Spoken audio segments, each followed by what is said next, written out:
नमस्कार, मैं डॉक्टर पूजा मिसाल, कंसल्टेंट जीरियाट्रिक न्यूरोसाइकियाट्रिस्ट। आज हम देखते हैं माइल्ड कॉग्निटिव इम्पेयरमेंट और डिमेंशिया यानी कि स्मृति भ्रंश, इनमें क्या अंतर होता है? माइल्ड कॉग्निटिव इम्पेयरमेंट मतलब बहुत ही हल्के स्वरूप में भूलने की परेशानी होती है और जो चीज़ें भूल गए होते हैं, वो थोड़ा समय देने के बाद और थोड़ा मेहनत करने के बाद वो चीज़ें याद आती है। और माइल्ड कॉग्निटिव इम्पेयरमेंट में जो व्यक्ति पहले 2 काम एक साथ कर सकता था, जैसे कि न्यूज़पेपर पढ़ते-पढ़ते टीवी देखना, तो ये ऐसी चीज़ है वो अभी नहीं कर सकता है। वो फिर टीवी भी नहीं ठीक से देख पाते हैं और न्यूज़पेपर भी ठीक से नहीं पढ़ पाते हैं। उसके विरुद्ध जो डिमेंशिया यानी स्मृति भ्रंश है, उसमें बहुत तीव्र स्वरूप की भूलने की परेशानी होती है। उसके साथ-साथ ही व्यक्ति व्यक्ति को अपना रास्ता ढूँढने में परेशानी होती है या रास्ता भूल जाते हैं। जो चीज़ें वो पहले ठीक से बोल पाते थे, वो अभी ठीक से प्रस्तावित नहीं कर पाते हैं। जो माइल्ड कॉग्निटिव इम्पेयरमेंट है, इनमें व्यक्ति सब चीज़ें खुद से कर सकता है, बट उसमें थोड़ी-सी परेशानी आती है, जैसे कि कोई चीज़ें खरीद के लाना है या कहीं ट्रैवलिंग अकेले करना है या कपड़े वगैरह धोना है, तो ये चीज़ें व्यक्ति खुद से कर सकता है। और जो बेसिक एक्टिविटी है, वो भी चीज़ें खुद से कर सकता है। उसमें कोई परेशानी नहीं होती है और वो व्यक्ति खुद पर निर्भर होता है।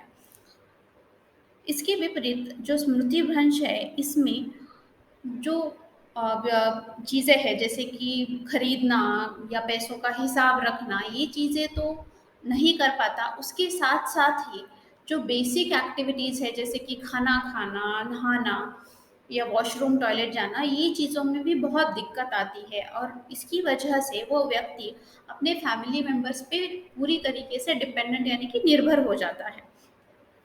जो माइल्ड कॉग्निटिव इम्पेयरमेंट है, वो उनमें से 10 से 15% लोगों को आगे चल के भविष्य में डिमेंशिया होने का चांसेस है। परंतु डिमेंशिया एक इरिवर्सिबल डिसीज़ है, इरिवर्सिबल बीमारी है जिसमें धीरे-धीरे करके वो व्यक्ति की याददाश्त और बिगड़ती जाती है।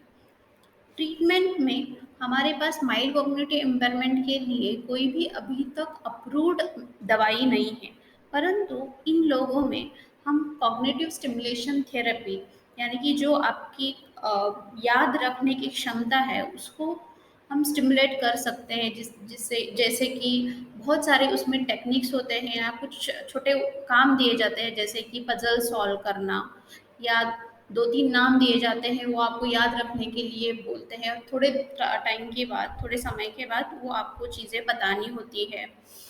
या थोड़ा-सा एक पैराग्राफ दिया होता है या कुछ 2-4 लाइन पढ़ने के लिए दी होती है, वो आपको फिर से बतानी होती है। तो इनसे आप चीज़ें बताने के लिए इम्प्रूवमेंट हो जाती है या आपके जो विचार करने की क्षमता है, उसको एक स्टिमुलेशन मिल जाता है।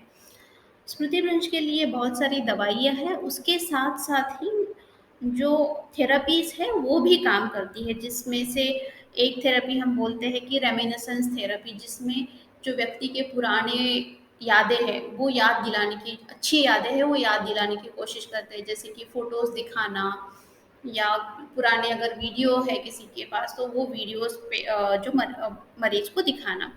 दूसरा है कि वो मरीज़ को दिन में 3 या 4 बार उनको आज का दिन कौन-सा है, समय कौन-सा है, वो कहाँ पे है, ये चीज़ें बार-बार बतानी होती है, जिसको हम रियलिटी ओरिएंटेशन थेरेपी बोलते हैं। तो ऐसी बहुत सारी और भी थेरेपीज़ होती हैं, जो डिमेंशिया के मरीज़ में हम करते हैं। धन्यवाद।